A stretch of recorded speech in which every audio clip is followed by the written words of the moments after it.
Good evening, you night owl. Still awake, are we?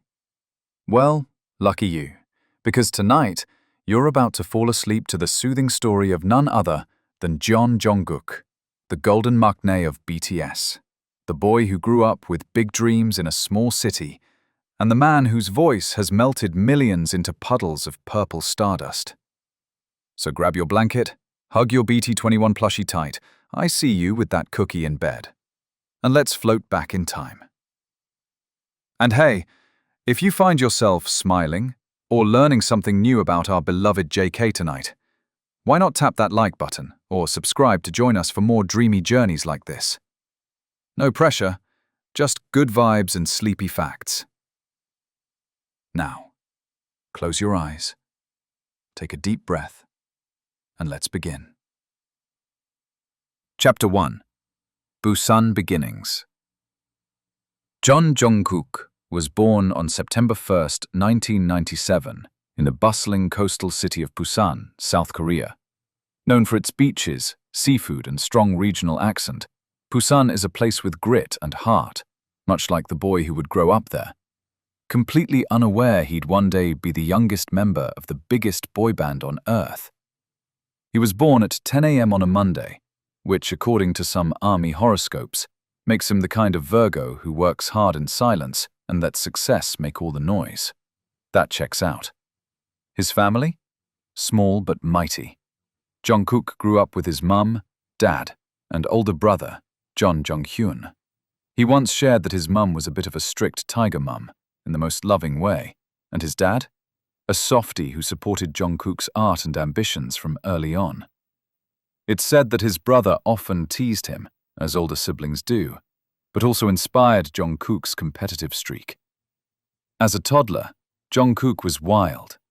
Not wild like a troublemaker, more like a curious cat who wanted to try everything. He climbed things he wasn't supposed to. He once got stuck between couch cushions trying to catch a bug. He drew on walls, danced in front of the TV, and pretended to be a Power Ranger. The red one, if you were wondering. His first favorite toy? A toy sword. Not a soft, plushy sword. Oh no, a big plastic one that made loud swishing sounds when he swung it around. He loved pretending to be a warrior, saving imaginary kingdoms, and probably knocking over a vase or two in the process. And yes, he did try to flip like a ninja. No, it didn't go well, but he got up smiling. He also loved Shin-chan and Dragon Ball, both cheeky, action-packed animated shows. If you've ever seen Jungkook's chaotic humor in BTS videos, you know that Shin-chan influence never left. His favorite food growing up? Tteokbokki, Busan style. Spicy, chewy rice cakes with a sweetness that hits you right after the heat. He also had a soft spot for pork soup rice, a Busan specialty known as dwaeji gukbap. It's not glamorous, but it's warm, hearty, and comforting, just like Jungkook's voice. And let's not forget about his absolute obsession with milk. He drank so much milk as a kid that when he grew tall and broad-shouldered, people half joked that dairy was responsible for turning him into a full-grown K-pop prince. As for sports, Jungkook dabbled in taekwondo, like many Korean kids. But he didn't just dabble, he earned a black belt. Yep, even as a little boy, he could roundhouse kick like a pro. Later, he got into soccer and badminton, which he still plays with an annoyingly perfect amount of athleticism. But perhaps the earliest sign of his future greatness came through his singing. Chapter 2. Finding his voice. Music wasn't something I wanted to do. It was something I needed to do. Jungkook. Back in Busan, little Jungkook wasn't trying to be famous. Not yet. He just liked to sing. And not in a hum a few lines while brushing your teeth kind of way. No. Jungkook sang like his heart was trying to float out of his chest and ride the melody straight into the clouds. It started, as most great things do, in the most ordinary of places. Karaoke rooms. The neon-lit, echoey little booths of joy that dot every South Korean city. Picture young Jungkook, barely tall enough to reach the microphone, belting out ballads like his soul depended on it. And the thing was, he was good, even as a kid. His parents noticed, so did his teachers. He didn't just stay in tune. His voice had this crisp, emotional texture that made you stop and listen. And he loved doing impressions too, like Rain or 2AM's Changmin. 1 second he'd mimic the sweet falsetto of a love song, and the next he'd drop into a deep baritone just to make his classmates laugh. Musical influences. Let's go back. Growing up, Jungkook loved artists like G-Dragon, the rebellious genius of Big Bang. He even said once that seeing G-Dragon perform made him want to be a singer. That moment was a spark. The "I want to do that" moment. He also listened to IU. Yes, we'll talk more about that later. Justin Bieber. Boyfriend Era Biebs had him practicing runs in the mirror. Tori Kelly, whose vocal techniques he still studies. And, believe it or not, Charlie Puth, long before they collabed on Left and Right. He wasn't just a singer. He was a student of sound. He recorded himself on an old device, replayed it, cringed, and did it all over again, night after night, just to improve. When it came time for high school, he didn't think music was the practical choice. He actually considered being a tattoo artist or even animator, since he loved drawing so much. He still doodles constantly. There's a whole thread of his random drawings online that fans have lovingly analyzed like they're Da Vinci sketches. Then, in 2011, everything changed. At just 13 years old, he auditioned for Superstar K, Korea's version of American Idol. He didn't make it to the finals. But that wasn't the point. Because after that audition, 7 different entertainment companies called him. 7. JYP, FNC, Starship, and a little company called Big Hit Entertainment, which back then was so small that their office probably smelled like ramen and ambition. Why did he choose Big Hit? One word. RM. Jungkook saw a video of Kim Namjoon, RM, rapping, and something clicked. He didn't care that Big Hit was small.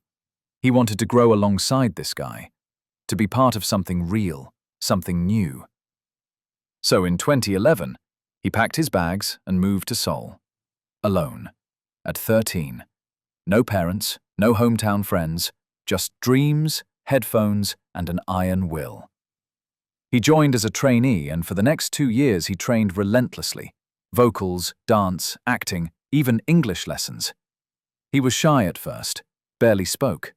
He kept his head down and let his work speak for him. Other trainees noticed something odd. Jungkook didn't try to be the best. He trained to be the best.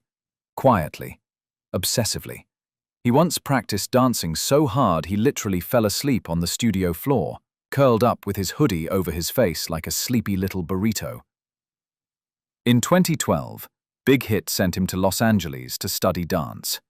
For a few weeks he trained under choreographers who worked with Beyoncé, Chris Brown, and Usher. It was his first time in the US, and he was still so young, but he took it in stride. By the time 2013 rolled around, Big Hit was building a new group. A group that needed someone who could sing, dance, and melt hearts on contact. That group? Bangtan Sonyeondan, also known as BTS. And on June 13, 2013, Jungkook debuted to the world as the main vocalist and Maknae, the youngest member of BTS. Chapter 3. The Rise of BTS and Jungkook's Glow-Up. I'd rather be hated for who I am than loved for who I'm not. But thankfully, I'm loved as Jungkook. Jungkook, probably while wearing a bucket hat and making you cry. Okay. Close your eyes. Imagine being 15 years old. You've just debuted in a 7-member K-pop group. You barely know how to do your own laundry. You're trying to look cool in music videos while also studying for high school exams. Welcome to Jungkook's life in 2013. BTS's debut song was No More Dream, and honestly, the name was misleading, because this was only the beginning of their dreams coming true. But success didn't happen overnight. Far from it. The boys performed in small venues, wore matching snapbacks, and were often mocked for being from a Nugu company, a no-name label. Jungkook, who had the voice of a main vocalist but the self-esteem of a lost puppy, struggled at first with confidence. He was quiet in interviews. He once said he avoided eye contact with fans at fan signs because he was too shy to handle the attention.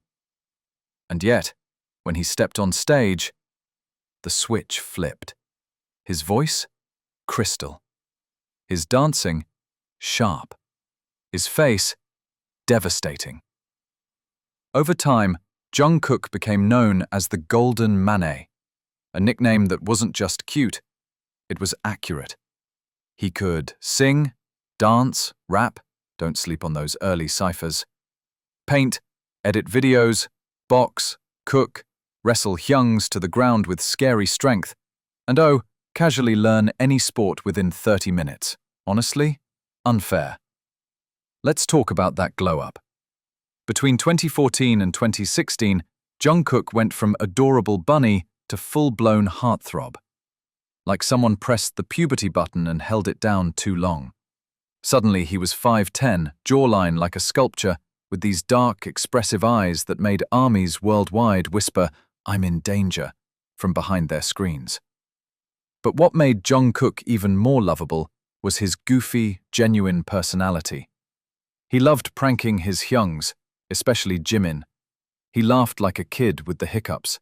He sang anime theme songs at 2 a.m. He wore flip-flops to the airport just to flex comfort over fashion. He loved banana milk so much that fans started bringing it to fan signs.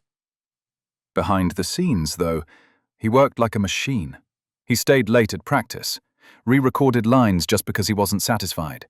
He once took extra dance lessons alone on his birthday because he said he wasn't good enough yet. Excuse me? Good enough for what? Becoming a celestial being? He also started filming his own travel vlogs, GCF, Golden Closet Film, a sweet peek into his artsy side. He'd edit footage of the members with soft piano music in the background and little cinematic flares. It felt intimate, thoughtful, very Jungkook. By 2017, BTS was taking over the world. They were breaking Billboard records, performing on American award shows. Jungkook, still the youngest, had grown into the group's unofficial center, not just in formation, but in emotional balance. He was the guy who'd hand you tissues if you cried, the one who'd prank you and then apologize with snacks, the boy who once said, "Don't be afraid, believe in yourself and everything will be okay." And somehow, you believed him. Of course, with fame came chaos. The spotlight got hotter. Every haircut, every earring, every interaction went viral. He became the most searched K-pop idol multiple years in a row. But fame never made him cocky.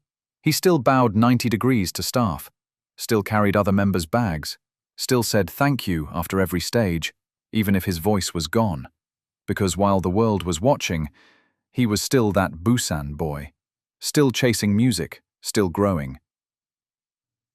Chapter 4. Love, Rumors, and Quiet Moments. I'm not perfect, but I want to love sincerely, with all my heart. Jungkook. Now, let's slow it down a little. Not every chapter of Jungkook's life has been about bright lights and stadium screams. Some of it, maybe the most important parts, have been quiet, soft, the kind of moments you don't see on stage or in press releases. Like the way he always checks if the other members ate before him, or how he hums to himself when doing dishes in the dorm, or the way his eyes crinkle when a fan says something truly kind. And of course, there's the topic that always sends the internet into a frenzy. Love, dating, girlfriends, scandals, ship theories. Jungkook, the heartbreaker who never meant to be. For years, Big Hit, now Hybe, kept a tight lid on their artists' dating lives. But rumors, the rumors came like clockwork. Among the more whispered names, IU, his long-standing celebrity crush. He's blushed on camera more than once when asked about her. Twice is Neon, only fueled by harmless fan theories and suspiciously similar outfits. Blackpink's Lisa, mostly international fans having fun connecting dots. Even that one time with the tattoo artist friend that fans swore was something more because he was seen hanging out with her. But here's the truth. None of these were ever confirmed. And if Jungkook has loved, really loved, someone deeply, he's kept it sacred, private, his. In a rare moment of vulnerability during a live stream, Jungkook once said, "I want to love someone purely, but I also want to protect that love from the world." Cue 7 million hearts breaking softly. He's said he believes in sincere, committed love, that he's not someone who dates for fun or to play around. He wants to be ready, to grow into the kind of man who can truly be there for someone else. Until then, he has the love of his members, of ARMY, and maybe that's more than enough for now. And when the lights go down and he's alone in his room with a candle burning and lo-fi playing softly through his speakers, he sometimes journals, writes poems, sings to himself, and wonders, like all of us do, will someone ever really know me? The real me? You already know the answer, don't you? Chapter 5. The Military and the Man He's Becoming. Duty before dreams, but I'll return stronger, I promise. In South Korea, mandatory military service isn't a choice. It's a rite of passage. And for BTS, it was inevitable. In late 2023, Jungkook quietly enlisted, following his Hyungs, Jin, J-Hope, and Suga. He kept his goodbye low-key, only sharing a simple message. "Army, please stay healthy and happy. I'll come back better." And then, he vanished into uniform, into routine. No concerts, no live streams, no selfies, just silence. For fans who were used to seeing him every day, it felt like holding your breath underwater. But Jungkook adjusted quickly. Those close to him said he approached military life the same way he did music, with quiet discipline and humble leadership. He volunteered for tasks, encouraged younger recruits, even helped organize a New Year's singing night for his unit. Spoiler, he sang "Still With You," and yes, a few soldiers cried. Grown men, weeping. Same. He grew stronger, physically and mentally. He's said before that he was curious about who he'd become when there was no spotlight, no makeup, no cameras. And in the military, he found out. He's dependable. He's resilient. He's still soft. Letters from fellow soldiers mentioned how Jungkook would share snacks, help clean the barracks, and even cover for others who were having a rough day. He was still the golden Maknae, just in camo. And while we waited, we held on to his songs. His solo album Golden, released just before enlisting, became a comfort, like a parting gift wrapped in melody. Every note said, "I'll be back." And he will be. Stronger, more mature, still playful, still ours. Chapter 6. Eternal Jungkook. The dream never ends. Even if I'm reborn, I'll still want to sing. Jungkook. So here we are. The end of our sleepy little journey through the life of Jungkook. From the curious little boy in Busan, to the world-famous superstar, to the thoughtful man quietly doing his duty. He's lived 1,000 lives in one, all before turning 30. He's won global awards, sold out stadiums, inspired millions. But more than that, He's made people feel something. That's his real magic. Jungkook isn't perfect. He said so himself.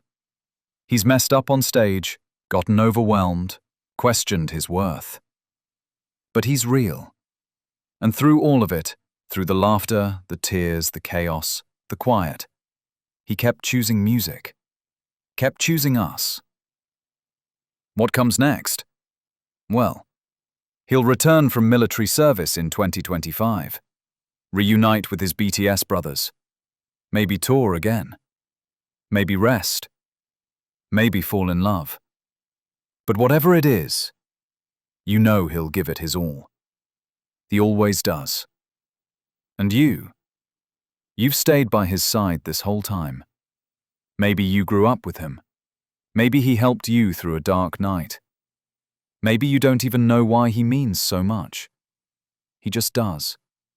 And that's the magic of Jungkook. He's not just an idol. He's a lighthouse, a little brighter every year. And you're always welcome in the glow. Thank you for spending this night with us, and with Jungkook. If you like this story, don't forget to like this video, subscribe to the channel, and leave a comment telling us your favorite JK moment. Was it Euphoria? A silly Run BTS episode? The time he wrestled Jimin into a beanbag chair? Whatever it is, we'd love to know. Until next time, dream sweetly. And remember, you're a golden pony. We just quit beating around.